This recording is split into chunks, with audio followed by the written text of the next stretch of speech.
What's good? What's good, everybody? Welcome back to another episode of the Urban Platform Speaks.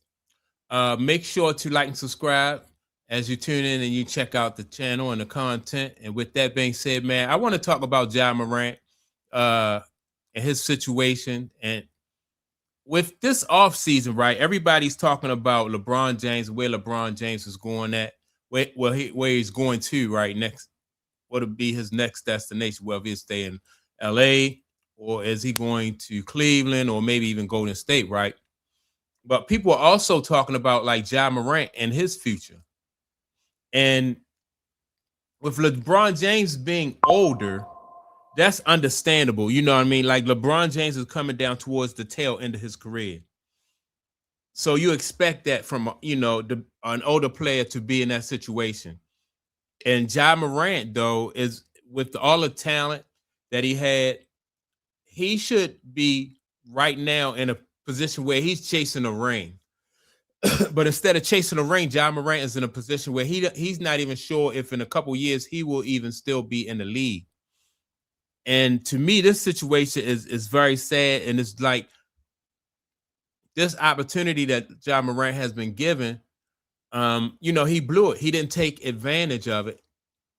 And it's really sad because even though Ja Morant, he has his father in his life, and even though his father has not been in this position, he still should be able to direct him and give him, give him some some advice, and be able to, when Ja Morant make mistakes, be able to right that train or put him back on the right track. That's what makes this right here, this situation with Ja Morant, even more, in my opinion, just worse than a kid that's coming from nowhere, don't know any better. Like you can kind of make excuses for this, but when you have your father in your life and you still make these kind of decisions, that to me is just, it's just a worse, it's even worse, right? That his father, like I said, can't pull his coattail and help him. So I ran across this video. Let me see it, and the video was about how Ja Morant wasted his potential. And so what I'm gonna do, because they give some great examples of where Ja Morant went wrong, and and how he's wasting his potential. So what I'm gonna do is play the audio to it, and I'm going to come back and react. We are joined by the Kia NBA Rookie of the Year, Ja Morant. Congratulations to you. Ja Morant is the kind of dude that you walk through the turnstiles to see. It's a parade inside my city. It's a parade inside my city. Morant. Oh, a jawbreaker. Ja Morant pours in 47 points. He's got exactly the mentality that you want. You're seeing a guy escalate his game from a young player to a superstar player in this league. Ja Morant better wake the hell up, because in 2 years after this contract, he could find himself out the league. You are holding a gun, and we both know how dangerous that can be. Nobody looks at you, John, think, man, that's a thug. He hood.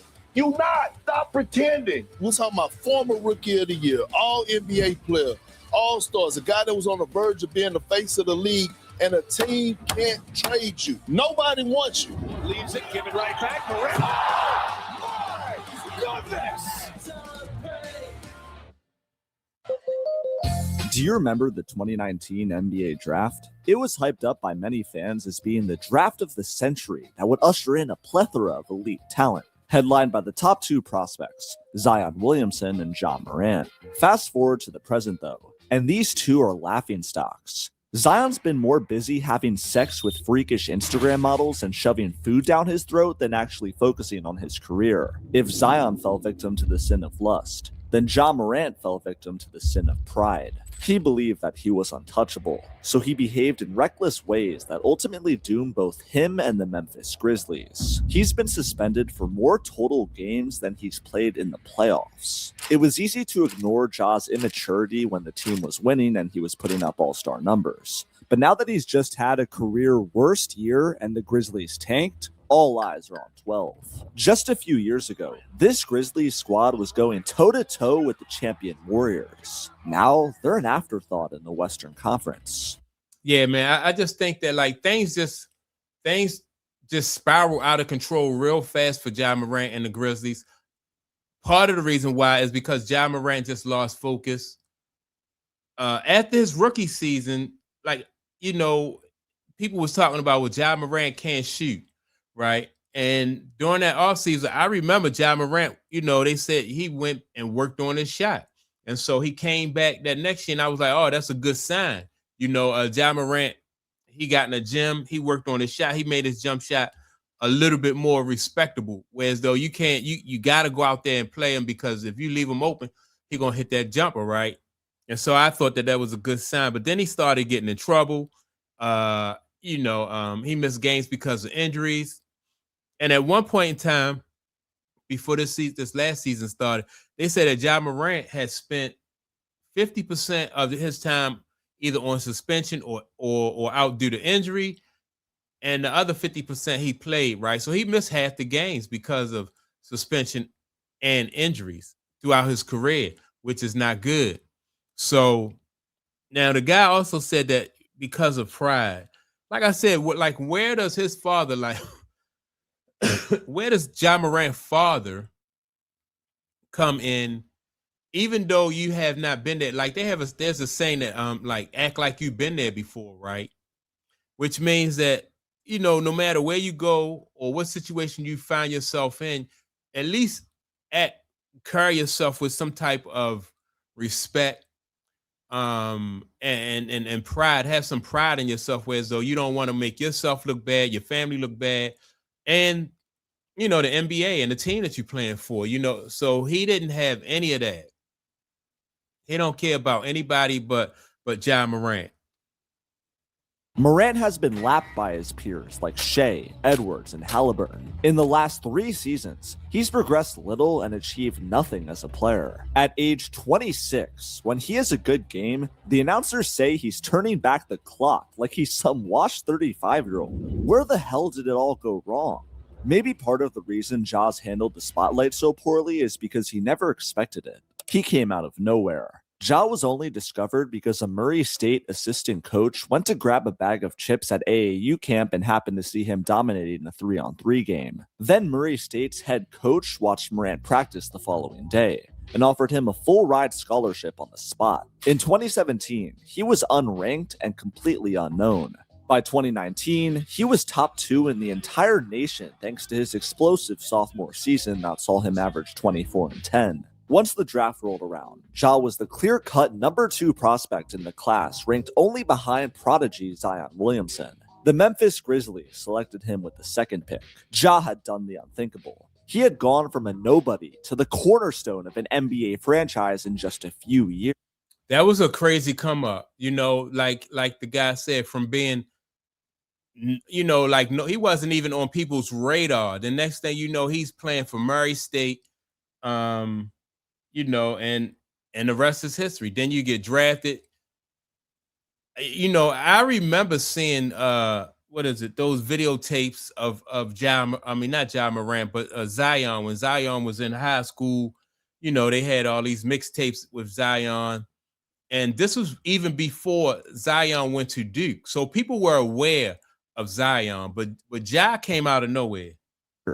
He'd be joining a Grizzlies team that had lost their identity. Memphis had moved on from the grit and grind era in the 2018-19 season, trading both Marc Gasol and Mike Conley. They were entering a new era. They hoped that 2018 lottery pick Jaren Jackson Jr. and 2nd pick Ja Morant would be the duo they could build around to try and achieve what the famous grit and grind Grizzlies couldn't, a championship. It didn't take long for Ja to prove himself come the 2019-20 season. When looking at the 2019 draft at the time, all NBA fans had their eyes on the Duke product, Zion, and were eager to hand him the crown as the future face of the NBA. Come the end of his rookie season, though, it wasn't Zion who held the Rookie of the Year trophy. That award went to the new kid on the block in Memphis, who was all the talk of the league thanks to his jaw-dropping highlights. In the 3rd game of his career, he took over down the stretch in an overtime win against Brooklyn. First, he hit the game-tying layup with 7 seconds left. Then on the other end, he put the clamps on Kyrie Irving, blocking his game-winning shot attempt. One of the best players on the planet against a rookie And a rookie meets the moment. Most 20-year-old rookies would fear the challenge of guarding prime Kyrie, but Ja stepped up to the task. He wasn't afraid of any superstar, and wasn't hesitant to confront them either. Another example came against the Houston Rockets in January 2020. Ja hit an open three to start the game. James Harden was sagging off him and dared him to shoot. This pissed off Ja, who snarled, "Tell that motherfucker about me." Ja scored 26 on 10 of 11 shooting in this game, including the dagger three, a step back over the beard. Yeah, so, I mean, there's no question that the potential for Ja is there, right? But his judgment and his decision-making is where Ja falls apart.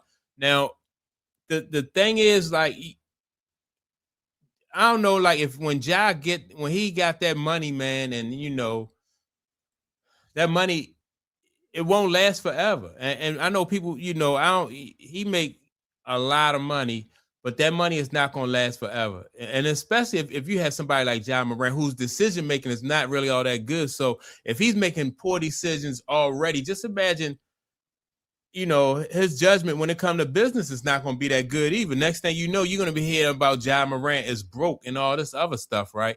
Because that's how it worked. If Ja Morant was focused and he had taken the path of becoming a better basketball player and just focus on basketball, use that opportunity to build relationships, right? And contacts. So when he's finished playing basketball, he can use that money and invest and grow. You know what I mean? Because that window that you had to make basketball, and you know, it'll be over before you know it. You know, just like the guy said, like Ja Morant is already in his mid, you know, getting towards his late 20s. He probably like 26, 27 now, right? And so, you know, that money is not going to last forever. And I know people think when, you know, you hear about that kind of money, but it just won't last, man. And then so this is how people going to remember Ja Morant. And you'll be seeing Ja Morant do interviews and stay and things like, I wish I had did this different and that different. You don't want to be that guy, man. So it's you know, his situation. I hope that he can go to a team, turn himself around, and you know, and get it together. This might be his last chance though to get himself together, because like Perk said early in this video, Ja Morant can find himself out of the league within the next few years. So that's my take on it. Make sure to like and subscribe. Also, don't forget to leave a comment. And with that being said, I'm going to check you all out in the next video. Peace.